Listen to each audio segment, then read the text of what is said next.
Hello, my name is Margaret Adele, and I have been reviewing independently published books since January of 2019, and for the most part, I know that my views are going to be low.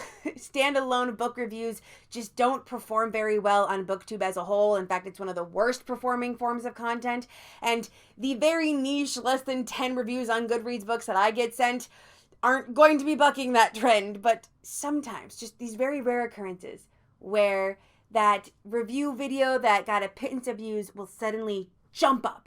And in some cases, it'll be multiple reviews of the same author's works jumping up. And that's when I know someone's blowing up. It's only happened to me like a handful of times. I can still count on my fingers. But the latest to have this happen is, of course, Deston J. Munden. When both of these books were suddenly jumping up into the triple-digit views, I thought, I gotta check my boy out again. And sure enough, he has become the internet's unk. And it is so sweet to see because that man has been chugging away at this for so long. And I remember really enjoying these books when I first read them all those years ago, but it has been years. And I do want to start rereading books. So, in honor of Deston J. Munden becoming the internet's unk, I am going to reread one of my faves from him. Now, if I was more algorithmically minded, I would pick Tavern, because this is the current baby of the situation. But I am eternally cursed to always love an author's sci-fi over their fantasy. And it is a curse, because it is inevitable that it's the fantasy that blows up and the sci-fi gets ignored. Now, I do know that there is a sequel to this. And I was in conversations with Deston about getting book 2 as a review copy to do a review. But he got a little distracted because fucking SZA is commenting on his videos now. So it's fine. I'm willing to wait. Let him have his fun with the meet and greets and the trips. And I'm so happy, man. But also never forget, I was here first. I was loving his work 5-6 years ago, okay? I want that on the record.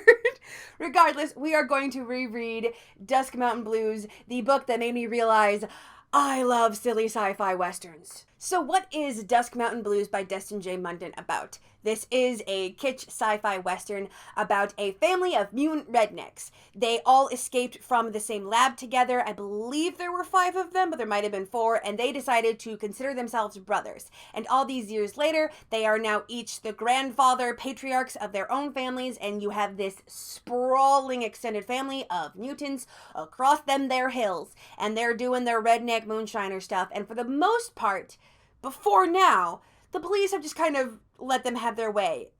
Except new authorities are rocking up to the scene, and they are androids.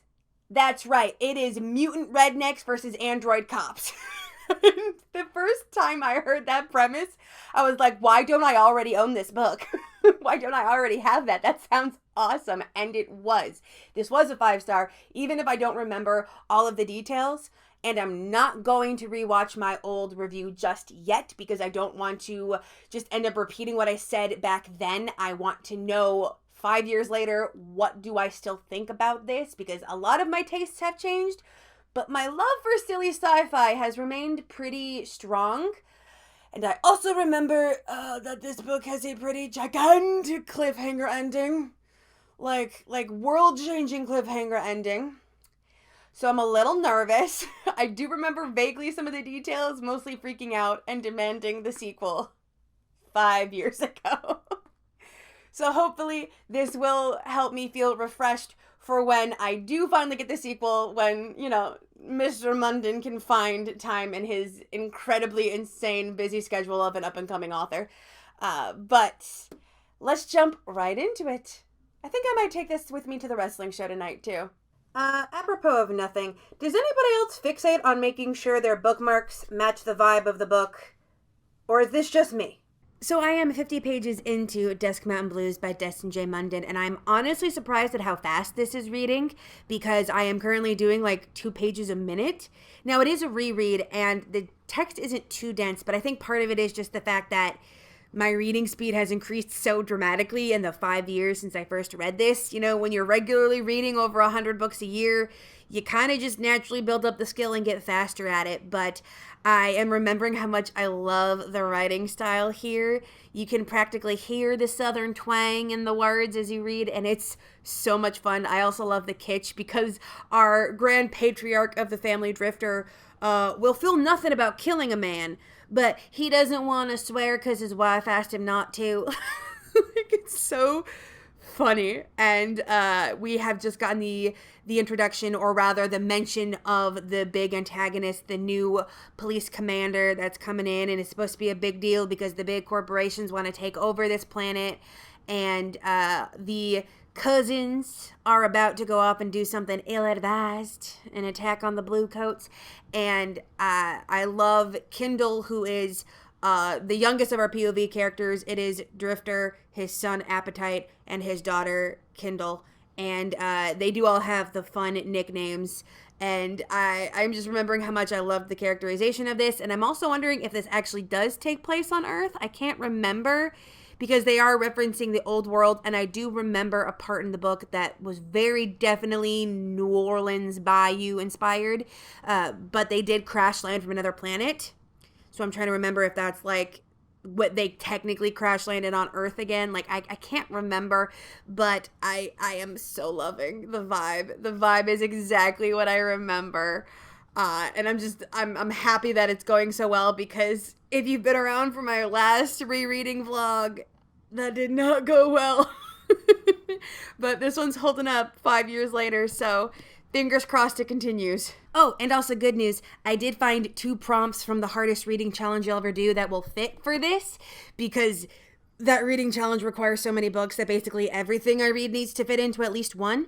So I will be using this for the Earth prompt and Become the Avatar, because we have mountains in the title, and also it's kind of hard to see, but is the silhouette of mountains on the cover. And then I will also be using this for a BIPOC author, because Deston J. Munden is a Black American author, and I am differentiating between like Black American and other parts of the diaspora, because technically it is different experiences across it. So we're making progress both in rereads and in the gigantic reading challenge. Everybody's winning. So I did end up taking the book with me to the wrestling show, and I was reading for it a little bit when everybody else was setting up, but I didn't have anything to do yet, because most of what I do is actually like filming clips. And I didn't want to do too much reading, just another 50 pages, because I'm trying to be more social at those events. And in general, I'm learning there's a specific level of description that I like, because I don't want white room syndrome, obviously, but also if you give me like paragraphs of description, it's like half of it goes out of my brain. But this book does just enough to be like, hey, here's the general vibe of the place. Here's this interesting landmark on this alien planet. I'm still not sure if it's Earth or another alien planet, because some of the animals they're describing are definitely not Earth, but are those like mutations? I don't know. But it gives just enough of the vibe without going over. And of course, we had the big thing with the cousins, and now everybody's mad. And I am remembering that there is a very, very big fight scene, a big action scene later on. And so I'm anxious for that. And I do remember specific characters that definitely don't die, but I don't remember if there are other side named characters that do. And so now I'm anxious all over again. But we have seen the antagonist, and he is as big and bad as I remember. So even for a reread, it's bringing back a lot of the anxiety. It is now Sunday evening. I did 2 rounds of half-hour reading sessions, and I am now on page 237 of Dusk Mountain Blues by Deston J. Munden. So that's nearly 140 pages in a little over an hour. So yeah, definitely a quick read. And we are now fully into the fight between the Moonshine mutants and the android cops. And both sides are realizing that they've underestimated the other and that they both got other tricks up their sleeves. So now that we're all realizing it, everyone's going to bring out their A game. And so you definitely like see the tension picking up as everyone's about to go at it in a whole new way. And also we have Kindle off on her side quest, figuring out things about her mother and her own part in all of this in the greater planet. And I am really interested. I don't remember what the MacGuffin is, which is weird. I think it has something to do with the explosive ending, but like they're starting to realize that this isn't just going after the moonshiners. This isn't just trying to clear off a planet so that it can be, you know, colonized by capitalists. There's a specific thing they're looking for, and they think the Caldwells have it. And I honestly, no idea what that is. I do not remember at all. I have a feeling it's related to the end part, and I kind of vaguely remember what that was, but it'll be interesting to remember what that is. So apparently 5 years is enough for me to forget so much of a book that a reread still hits with all the same mystery that it used to. In fact, I got curious, and so I did look up the old bullet journal. I have this thing completely filled where I first read this, and as you can see, it did take me about 4 days the first time to read all of it. And I am also realizing that, like, comparatively, my reading is still the same-ish as this month, but the trick is that this month is actually one of my lower months. I'm actually struggling a little bit with a reading slump. So it is funny that this was my normal and now it's my kind of slumpy reading style. So I have definitely grown from 5 years of constant reading, and I'm hoping I can pick it back up because I've got so many books to read if I want to do the hardest reading challenge you'll ever do. But I've only got about around 150, I think, left in the book. So depending on how well reading goes tomorrow, if I can get a lot of reading in during my breakout work and what have you, I might see if I can finish it tomorrow, or if nothing else, we'll just do, you know, the last 50 pages or whatever on Tuesday. But I am loving this as much as I remember. The emphasis on family and how, you know, certain characters could go ham and cause all this destruction, but they can't because one of the grandkids is caught up in it, and so they have to hold back. And just that element of how far are you willing to go for family is very nice. I like the little tete-a-tete we had with one of the antagonists, the back and forth. Very fun. And I'm still trying to remember what that MacGuffin is. But I will check in with you either when I have finished reading the book or just finished reading for the day tomorrow. So it is the next day, and I did not bring the book to work because I just really don't like reading physical books on my work break. I don't want to have to try to keep a book open with one hand and eat with the other. I usually prefer reading on my phone, so I should probably get more ebooks. I am shockingly low on ebooks right now. Regardless, I did get home and do one giant reading session of Dusk Mountain Blues by Deston J, Munden, and I have finished it for the second time. And wow, there was so much I did not remember because there were 2 scenes from near the end that like were fixed in my brain and I remember them very vividly, but I didn't remember any of the point A to point B parts. Like I'm like, oh, okay, that one giant fight scene happens in like a corporate office building, but I don't remember how they get in one. And there was another part with a plot twist reveal that I had completely forgotten, like literally entirely, even leading up to it. Like character walks into the shadowy room where the thing is about to be revealed. Nothing came to me until the reveal was actually said on page. And it hit. It hit the same as the first time. I had totally forgotten. I kind of wish I remembered because it would have made me look at a character in a different light. And so I kind of wish that I could have clocked that earlier on to like look for extra clues to see if there was something else in the writing style. I did notice that there was just slight clunkiness in the writing more this time around. It could just be that I was reading so fast, but there were certain moments where I was like, wait, what? and had to double check, mostly in fight scenes. There is a very giant action-oriented scene where, like, it is full on the family versus the cops going on. And we didn't end on quite the exact explosive ending. Like, yes, it is still explosive, but, like, there's a little bit more time to it. Like, the doom isn't as impending as I remembered. They have a little bit more time to clean up after it and, you know, keep themselves safe, essentially. But I'm assuming that book 2 is probably going to be in that time frame of we gotta rush against the clock to get ourselves safe from the big thing. I'm really hoping that this isn't spoiling anything. I think I'm talking vaguely enough. But overall, still very much enjoyed it. Still very much looking forward to book 2.